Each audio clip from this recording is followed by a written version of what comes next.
Hello everyone, Yunus this side and you are watching LX live. So आज हम ये बताएंगे आपको कि ये जो इन्फ्लुएंसर हैं यूट्यूब पे, आपके इंस्टा पे, कितनों ने आपको मामू बनाया है 50-30-20 वाला रूल बता के। आप कमेंट में डालिएगा अगर आपको ये रूल पता है तो। मैं आपको बताना चाहता हूँ कि दिस रूल इज शिट। ये रूल इंडिया में काम नहीं करता, इंडियंस के लिए काम नहीं करता। It's a western approach of saving money.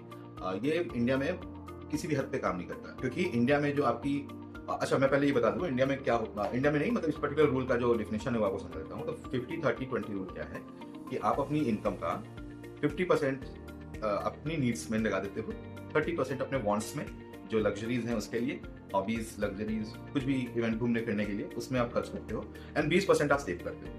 तो पहली बात तो इंडिया इज नॉट यूएसए और यूरोप। वहाँ पे हेल्थ केयर पे और आपके एजुकेशन पे बहुत ज़्यादा सब्सिडाइज रहता है वो, क्योंकि टैक्स में से वो लोग काट लेते हैं। ठीक है, तो वहाँ पे आपको जो नीड्स है, नीड्स में ये दोनों चीज़ फैक्टर नहीं करनी पड़ती, हेल्थ के ऊपर और बच्चों की पढ़ाई के ऊपर। ठीक है, तो ये चीज़ आपको वहाँ पे फैक्टर नहीं करनी पड़ती। बट इंडिया में though we are paying equally the same amount of tax, हमको हेल्थ केयर की जो ये रहती है कंडीशन इंडिया में को पता ही है अलग से गवर्नमेंट को स्कीम्स निकालनी पड़ती है इंश्योरेंस की। आई थिंक वो एक सबसे खराब चीज़ है। दूसरा, ट्यूशन फीस, जो इंटरनेशनल स्कूल्स हैं, आपका 1-1.5 लाख रुपया आपको प्लीज नर्सरी में ही लग जाता है। तो ये दोनों चीज़ें काफ़ी फैक्टरिंग करती है। जैसे मैं आपको बताया कि यूरोप कंट्री के लिए वो 50-30-20 रूल सही है। देखो, कोई भी चीज़ आप कर सकते हो, आप वो भी फॉलो कर सकते हो, लेकिन उससे बेटर कुछ है तो आप उसको फॉलो कीजिए ना। डिसिप्लिन चाहिए 50-30-20 को भी फॉलो करने के लिए। You need discipline. मैं आपको जो बता रहा हूँ वो it's a more of a practical approach. वो करके आप रियली में सेव कर सकते हो। जो लॉजिक है इंडिया का, जैसे मैंने आपको बताया कि our needs are higher than Europe का और एशिया का, यूरोप का और अमेरिका का। जो अप्रोच है वो है 60-10-30 का रूल।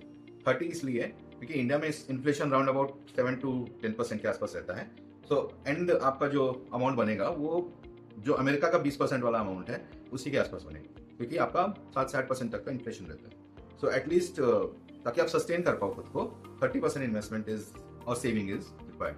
60% में आपका क्या क्या आएगा? रेंट आएगा, बच्चों का पढ़ाई आएगा, और आपका हेल्थ का आएगा, खाने पीने का खर्चा आएगा, जो चीज़ होनी ही होनी, जिसको आपके ऊपर कोई कंट्रोल नहीं है। ईएमआईज कोई कंट्रोल तो का आएगा।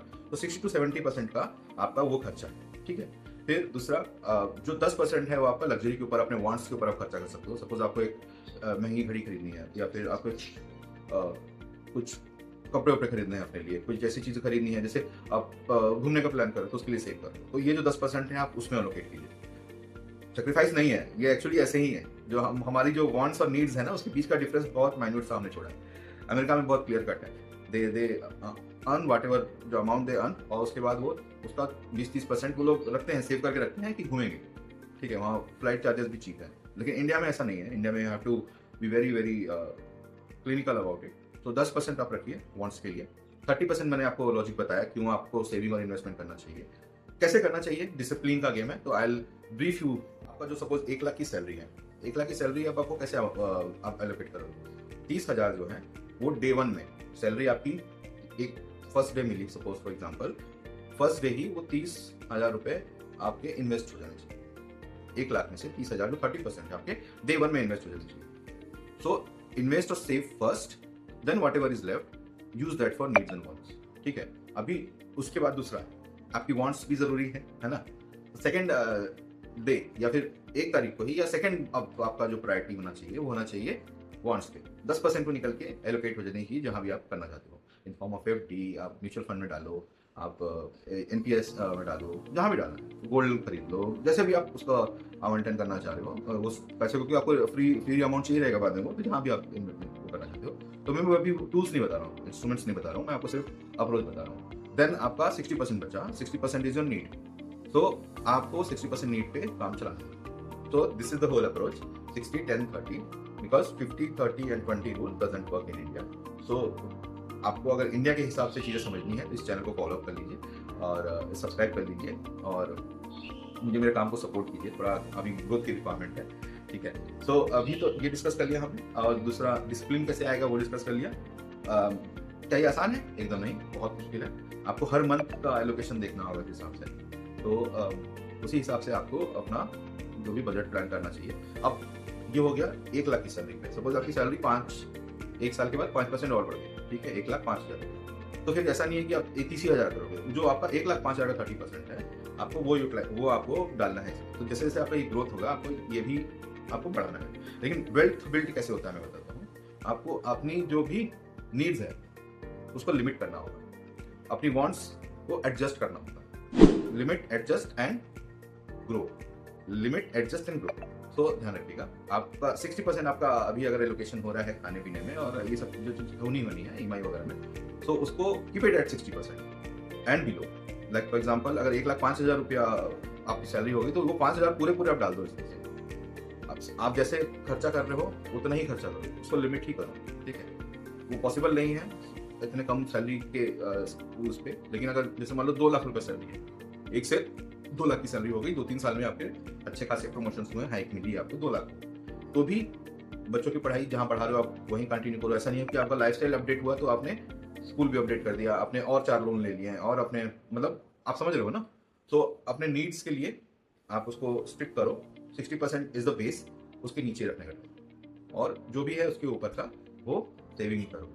You will and up having more than what I have shown you in the last video, more than 5 crore, ठीक है। तो 30% वाला रूल वर्क्स वेरी वेल, मैं भी वही फॉलो करता हूँ। और क्योंकि I have been a banker since last 14 years and I have seen कि people failing in maintaining 20% वाला thing, but I have 2-3 accounts. तो मैं क्या करता हूँ कि मेरा इन्वेस्टमेंट एक अकाउंट से करता हूँ, मेरा जो भी नीड्स का रिक्वायरमेंट होता है, जैसे अभी हम लोग दार्जिलिंग घूम के आए थे तो आई यूज दैट मनी, तो वो अलग एक अकाउंट पूरा मेंटेन्ड है, तो वहाँ पे रहता है। और मेरा खर्चे के लिए एक सेविंग अकाउंट है, उससे पूरा मैंने पेटीएम सिर्फ उसी से लिंक किया हुआ है, तो जो भी कटना होता है उससे कटता है, बाकी अकाउंट्स मैंने लिंक नहीं किए हुए हैं, क्योंकि अगर उससे लिंक कर दूंगा तो फिर दिन तो वो आपका सब लिमिट्स तक का काम करेगा, आप कहीं से भी कुछ भी उठा के डाल दोगे तो आपका एलोकेशन प्रॉपर नहीं होगा। तो प्रॉपर एलोकेशन के लिए आपका जो भी नीड बॉन्ड्स है वो उसमें से वो 60% ही होना चाहिए, 10% आप एक दूसरे अकाउंट में रख लो, और बाकी 30% आप जो है इन्वेस्टमेंट, म्यूचुअल फंड, ये सब में जहाँ पे भी जो से भी टूल्स यूज करना चाहते हो वहाँ पे आप डाल सकते हो,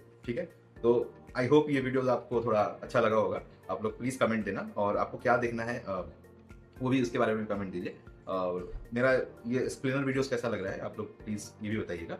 अभी कुछ 1-2 वीडियोस मैंने नोटबुक LLM से बनवाए हैं, तो these are like visual graphics, but उसके साथ एक डायलॉग भी है उसमें, हिंदी इंग्लिश दोनों में है। तो एक बार उसको देख के फीडबैक दीजिएगा कि वो वीडियोस कैसे आ रहे हैं। वो इस वीडियो को पोस्ट करने के बाद ही मैं बैक टू बैक वो वीडियोस डाल दूंगा, तो जो भी देख रहे हैं आप प्लीज कमेंट कीजिएगा। और we want this channel to grow as a full financial and career oriented channel, so आपका सपोर्ट बहुत लगेगा।